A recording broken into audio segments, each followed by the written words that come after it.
she'll do random stuff if you wait long enough.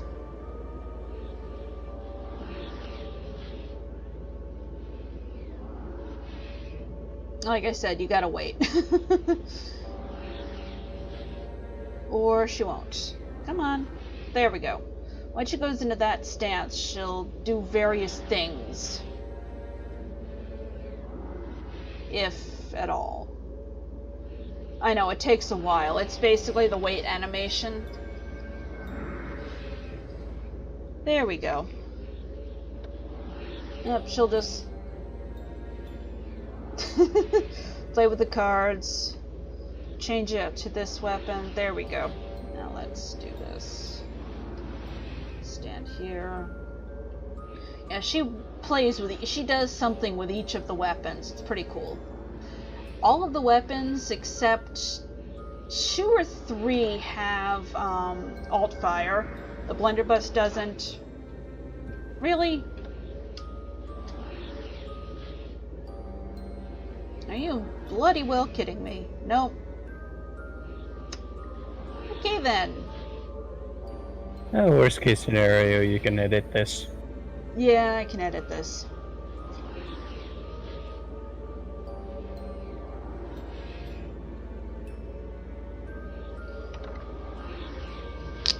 But yes, there's a giant flying door. You get the Queen's Heart there. There's a lot of hints throughout the game as to, well, you're told that the Queen is the one in charge, but you see a lot of hints of just how destructive this Queen is and has been. Now, it turns out that they basically merged the Red Queen and the Queen of Hearts in this game. And I do believe that's partially due to the cartoon movie from Disney of Alice, where she was basically the Red Queen of Hearts. Now let's do this properly this time, shall we?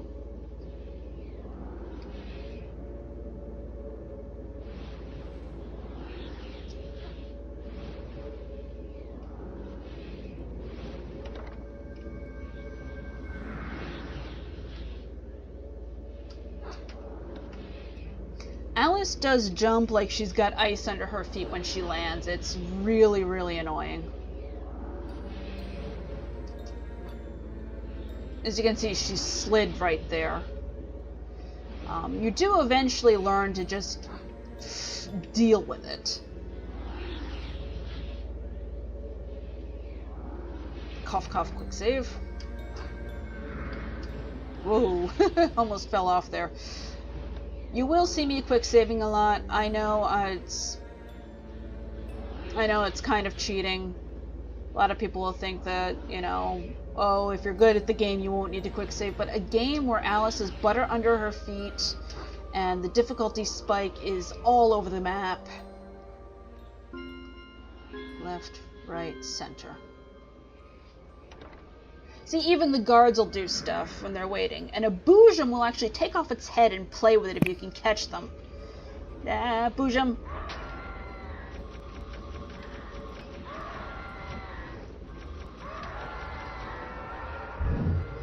Now, Boojums are still dangerous on this mode, but they aren't the murder spree that they are in, hard mode, and I shudder to think what nightmare mode is like. The proper order of things is often a mystery to me. You too? Not really. I've played this game enough. I know the order of things. Ooh, health. I mean, her mind is completely and utterly destroyed. Uh-oh. Uh-oh. Oh. Right. Up, maybe? Please don't tell me this is glitched out. Oh, helps if I press the right enter button.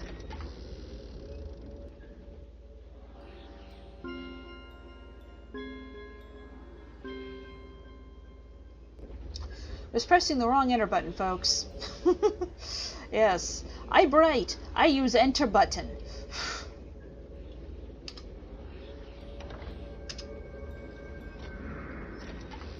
I mean, I imagine Alice isn't capable of pressing an enter button right now.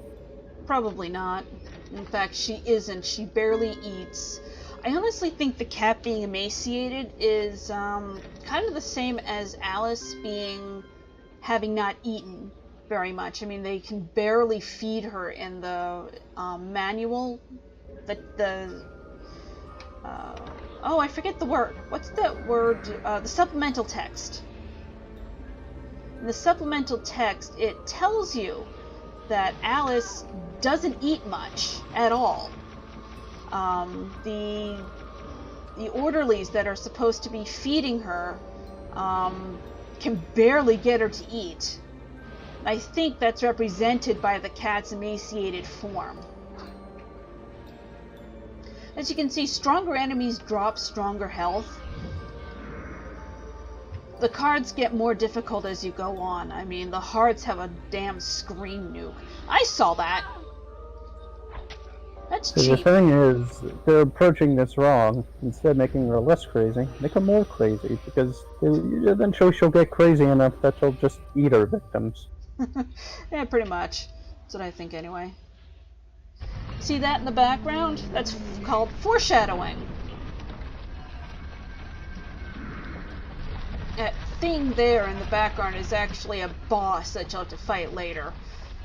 Subtle foreshadowing in the early 2000s.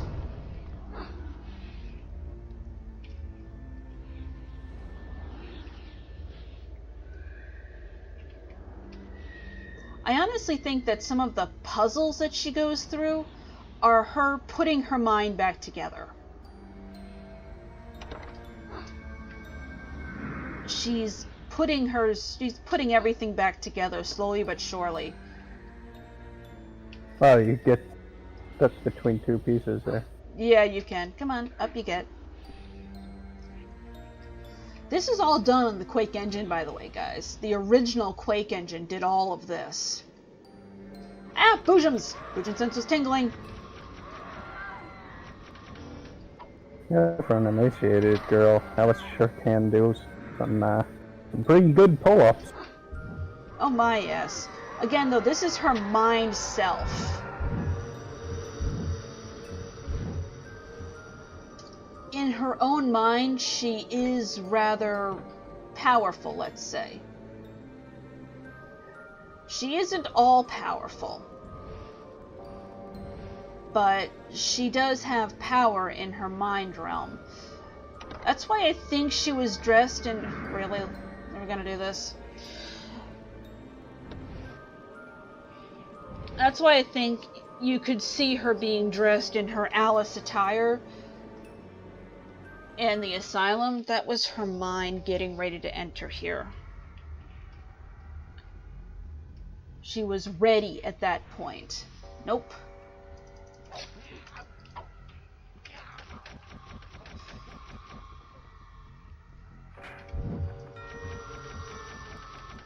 Die, please. Really? Cool. They're glitched. I will accept a Boojum glitch. Ah, they're not glitched anymore. You have to kill the Boojums here. Otherwise they will blow you right off the device and you can't manage to continue on. So you gotta climb up here. Hello, cat. Entering school requires a real leap of logic. Literally.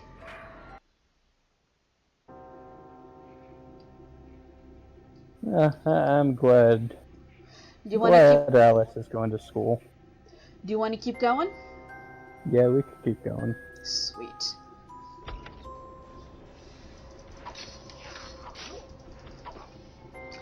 Yeah. This area actually caused me to die several times on hard mode. Like I said, the difficulty gap is really bizarre. I mean, in easy mode, these things would end in one hit. You could literally play the game with just the Vorpal Blade if you really wanted to. And you could kill Boojums with just the throw mechanic if you really tried on that difficulty. Come on.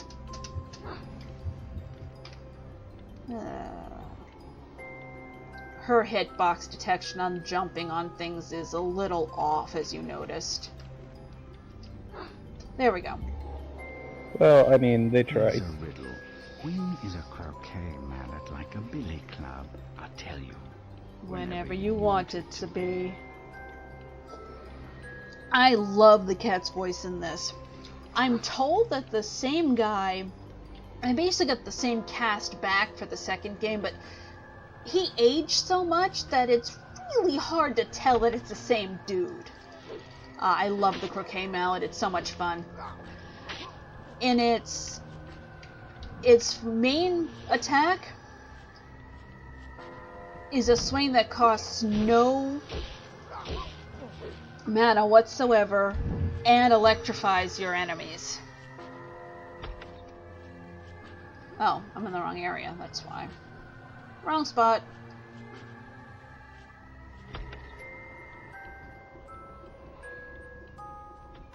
I love the music. Again, it was designed by Kids Instruments. I swear he's smoking weed. That stuff is way too dark to be tobacco.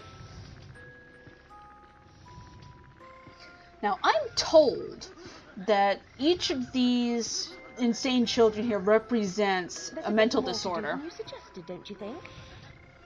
No need for sarcasm. I admit my memory's not what it was. But I'm here now. Try to amend its deficiencies. The library contains a recipe for the potion. Consult the Book of Bizarre Things. Oh no! Run! However, I'm not sure about it. I do know that one of them, the one that laughs then cries, does look like they're bipolar. Oh, splat! Love when that happens. But I can't honestly be certain. It could just be a coincidence. But I do know that they represent the children that she sees, because she was a child when it happened. These are the children that she's basically ignored. It's even worse in the second game. She's very much she's very self-centered, Alice is, I'll be honest. She's just drawn into her own little mental landscape. Precisely. For example, when the gnome dude there was talking about saving his people, she was like, chop chop, let's get to my problems. I don't care about yours.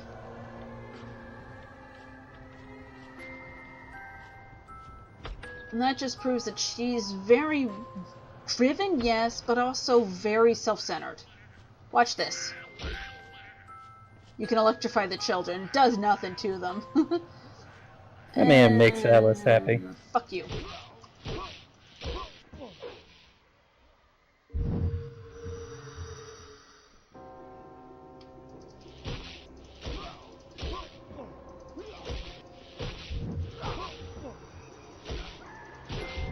I hear a boojum, so my boojum sense was tingling. I hear them, I don't see them. Hearing things, maybe. First blue book. Now, there is nothing that tells you to collect those except for the fact that they're sparkly.